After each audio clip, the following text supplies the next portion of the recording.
अगर हम यहाँ पर 40 की 40 सीट जीतेंगे तो बिहार विधानसभा में एक मजबूत अस्थाई सरकार बनेगी। अगर मजबूत अस्थाई सरकार बनेगी तो जब ही आपका जो सरकार पर भरोसा किए हैं उसको पूरा होगा। रखा गया है यहाँ पर, कैसा रहा सर? पूरे पुणे विधानसभा से, सभी पंचायत से, सभी वरिष्ठगण नेतागण भी थे, हमारे जिलाध्यक्ष भी आए थे, बिहार के विधायक भी आए थे, मंडी के पूर्व विधायक भी थे। इसके तमाम मंच के जितने भी वरिष्ठ नेता इस विधानसभा के हैं सभी लोग मंच पर उपस्थित थे। और कार्यकर्ता सम्मेलन में देखे होंगे लोगों में बहुत जबरदस्त उत्साह था, हजारों की संख्या में जुड़े थे, पूरा हॉल खचाखच भरा हुआ था, बाहर भी लोग इंतजार कर रहे थे। और वैसे का एक मतलब कि उतर गया कैंडिडेट कैसा, मतलब कि उसमें फिर होने वाला है आने के लिए तो यहाँ पर 28 कैंडिडेट का नामांकन वैध है जी। तो चुनाव में तो सभी का हक है लड़ने का, ये लोकतंत्र है। जिसकी इच्छा होगी चुनाव लड़ेगा, उसमें कौन आने से किसको फायदा हो रहा है, कौन जाने से किसको नुकसान हो रहा है, ये सब सोचने का वक्त नहीं है। अब हम लोग का मिशन है चुनाव लड़ना, चुनाव जीतना। जनसंपर्क चला रहा है, जनता का कैसा समर्थन मिला?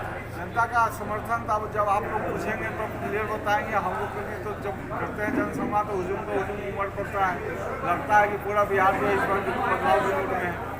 तो जनता में काफ़ी लोकप्रियता देखा जा रहा है, क्या कारण ऐसा है जो आपके देखिए सब दिन हमने यहाँ पर 10 साल का मेरा कार्यकाल रहा, तो 10 साल के कार्यकाल में हमेशा हम मुजफ्फरपुर में शनिवार रविवार को हम लोगों से मिलते हैं, बिना समय लिए हुए भी लोग आ जाते हैं तो सबसे मिलते हैं। निजी एक्सेस है, हर आदमी अपने मिल के अगर कोई कहता है कि हमको व्यक्तिगत बात करना है तो उससे भी बात कर लेते थे। जो लोग भी आवेदन लेके आते थे उसे होने वाला काम था तो कर भी देते थे।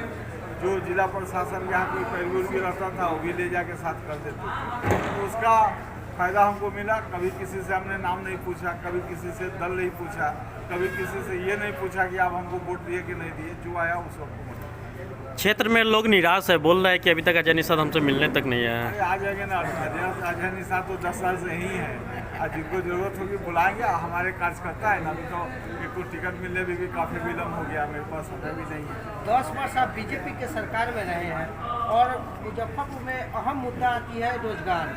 जो कारखाने हैं, मिल हैं, वो बंद पड़े हैं, इसमें क्या है? भाषण में भी बोला हूँ, सरकार के नाकामी और प्रधानमंत्री जब भी आते हैं तो हवाई अड्डे के बारे में बहुत चर्चे होते हैं, इस पर क्या कहें?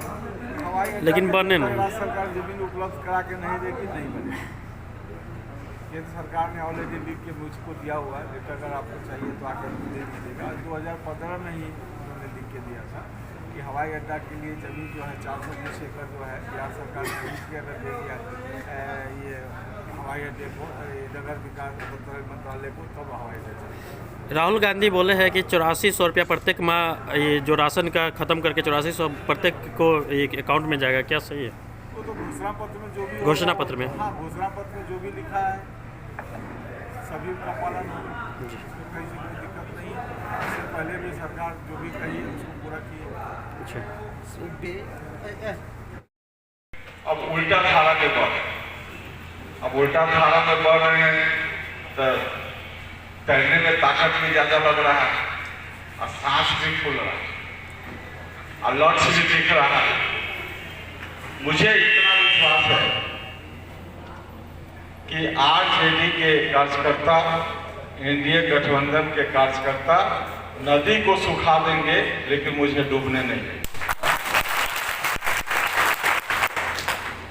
भाइयों, जब मुझे मेरा टिकट कटा था तो काटने वाले ये था, ने साइन किया, मेरा टिकट कट गया, लेकिन टिकट दिलाने के लिए मेरे साथ हजारों हाथ लगे। मुझे पता भी नहीं कि मेरे समर्थन में लोग इतना जाए।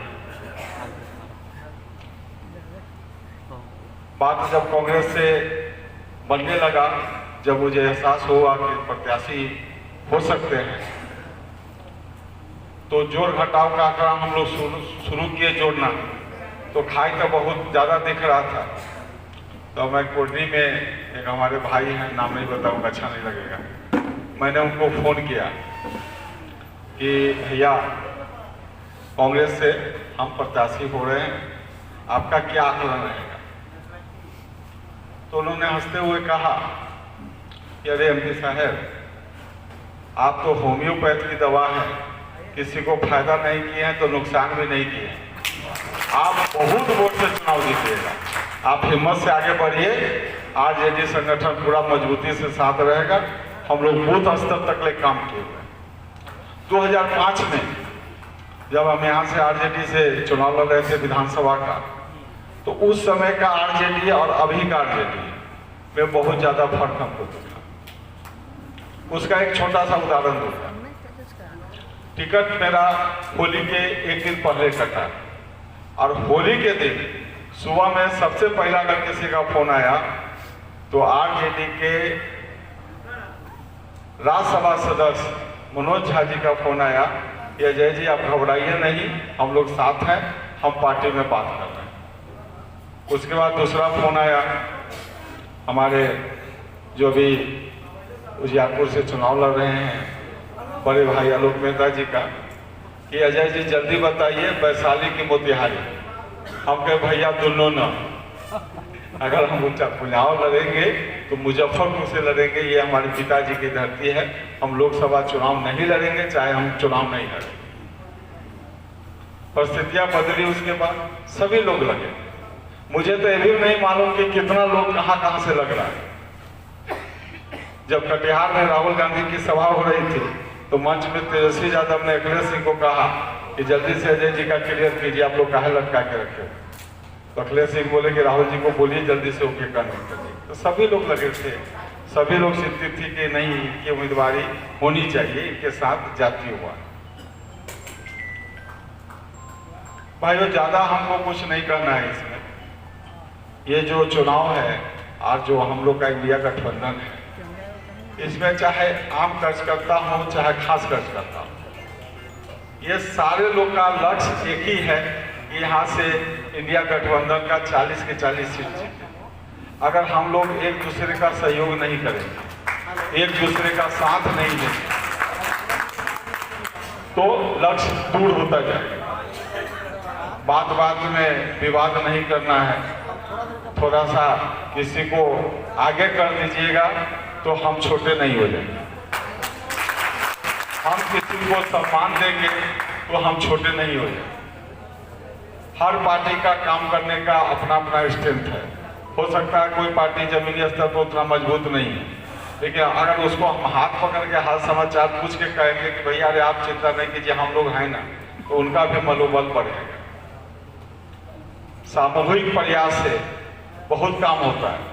और चुनाव कार्यकर्ता लड़ता है, नेता नहीं। नेता क्या काम करेगा?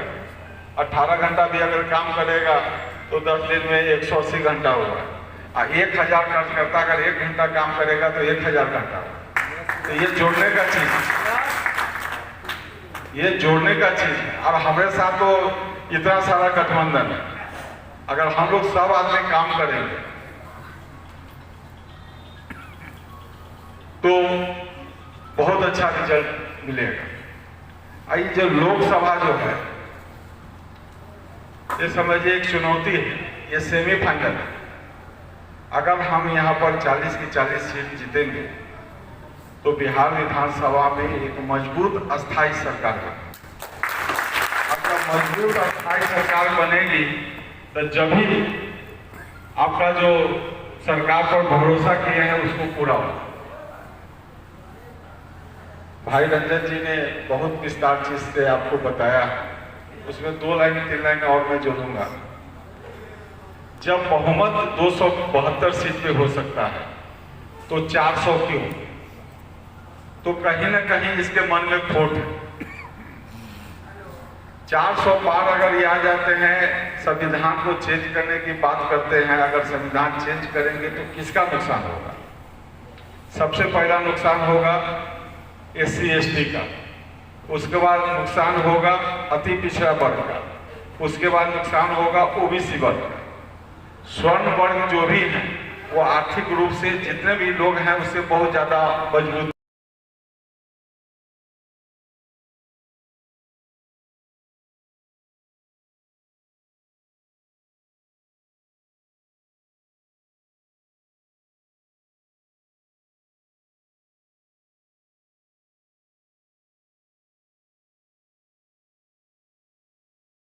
जाते हैं, अगर बच्चे को इंजीनियर बनाना हो लोन लेंगे या जमीन के एवज में लोन लेंगे तो बच्चे को पढ़ा देंगे, लेकिन जब नौकरी देने की बारी आएगी तो नौकरी रहेगा नहीं।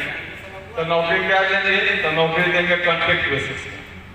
और कॉन्ट्रैक्ट बेसिस में नौकरी कितना मिलेगा, सैलरी कितना मिलेगा? तो 35,000।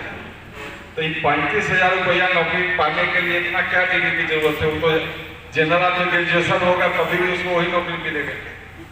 तो कहीं ना कहीं से सरकारी नौकरी का अधिकार छीना जाता है। ये सरकार लगातार सरकारी कंपनियों को बेच रही है। जब बेच रही है तो ऑप्शन का नौकरी का ऑप्शन भी लगातार बढ़ते जा रहा है।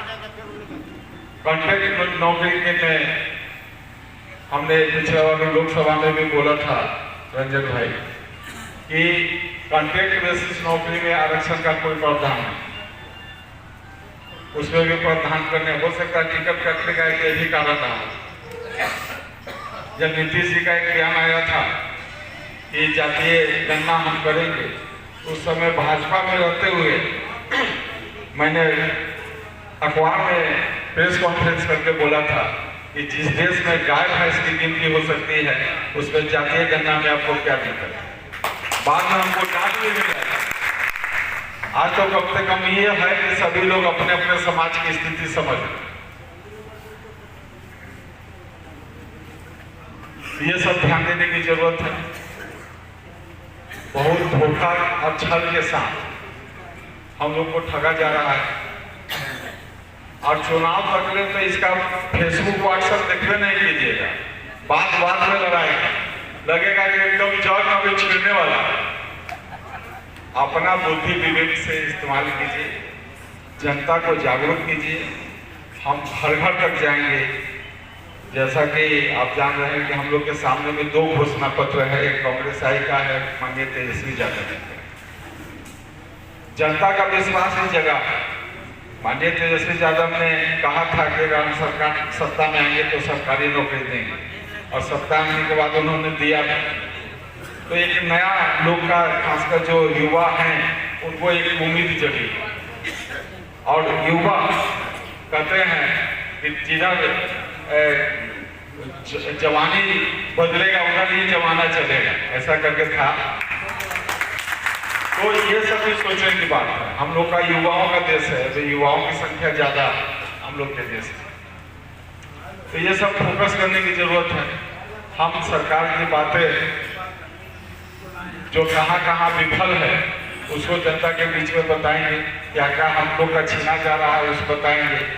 जो हम लोग का घोषणा पत्र है उसको जाके घर घर तक पहुंचा के उस पर हम लोग अपना समर्थन मांगेंगे, तो रास्ता बहुत आसान हो गया।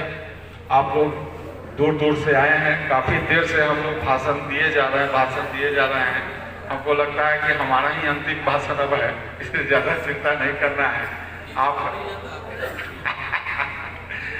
खासकर सभी जितने भी मंच पे बैठे हैं, वरिष्ठ कुर्नी के जितने भी वरिष्ठ नेतागण, एक तो अच्छा लगा कि सभी लोग मजबूती से मंच पे साथ बैठे हैं और सभी लोग एक दूसरे का सहयोग भी कर रहे हैं, चुनाव में मजबूती का प्रयास कर रहे हैं। और जो भी रंजन भाई का सुझाव आया है उस पर भी हम लोग काम करेंगे। रतन लाल जी का जो भी आया है, इनका सुझाव जो है हम लोग जरूर मानेंगे। यही बोल के मैं, और आप सभी जितने भी कार्यकर्ता बंधु है, जब तक वोट गिर नहीं जाता है तब तक आराम नहीं करना है। हर वोटर को घर को जाना है, हर वोटर को जगाना है और एक एक वोट कांग्रेस आई पर देके मुझे अजय निषाद को जिताना है। यही अपील करते हुए मैं माननीय विधान सभा को बोल रहा हूँ।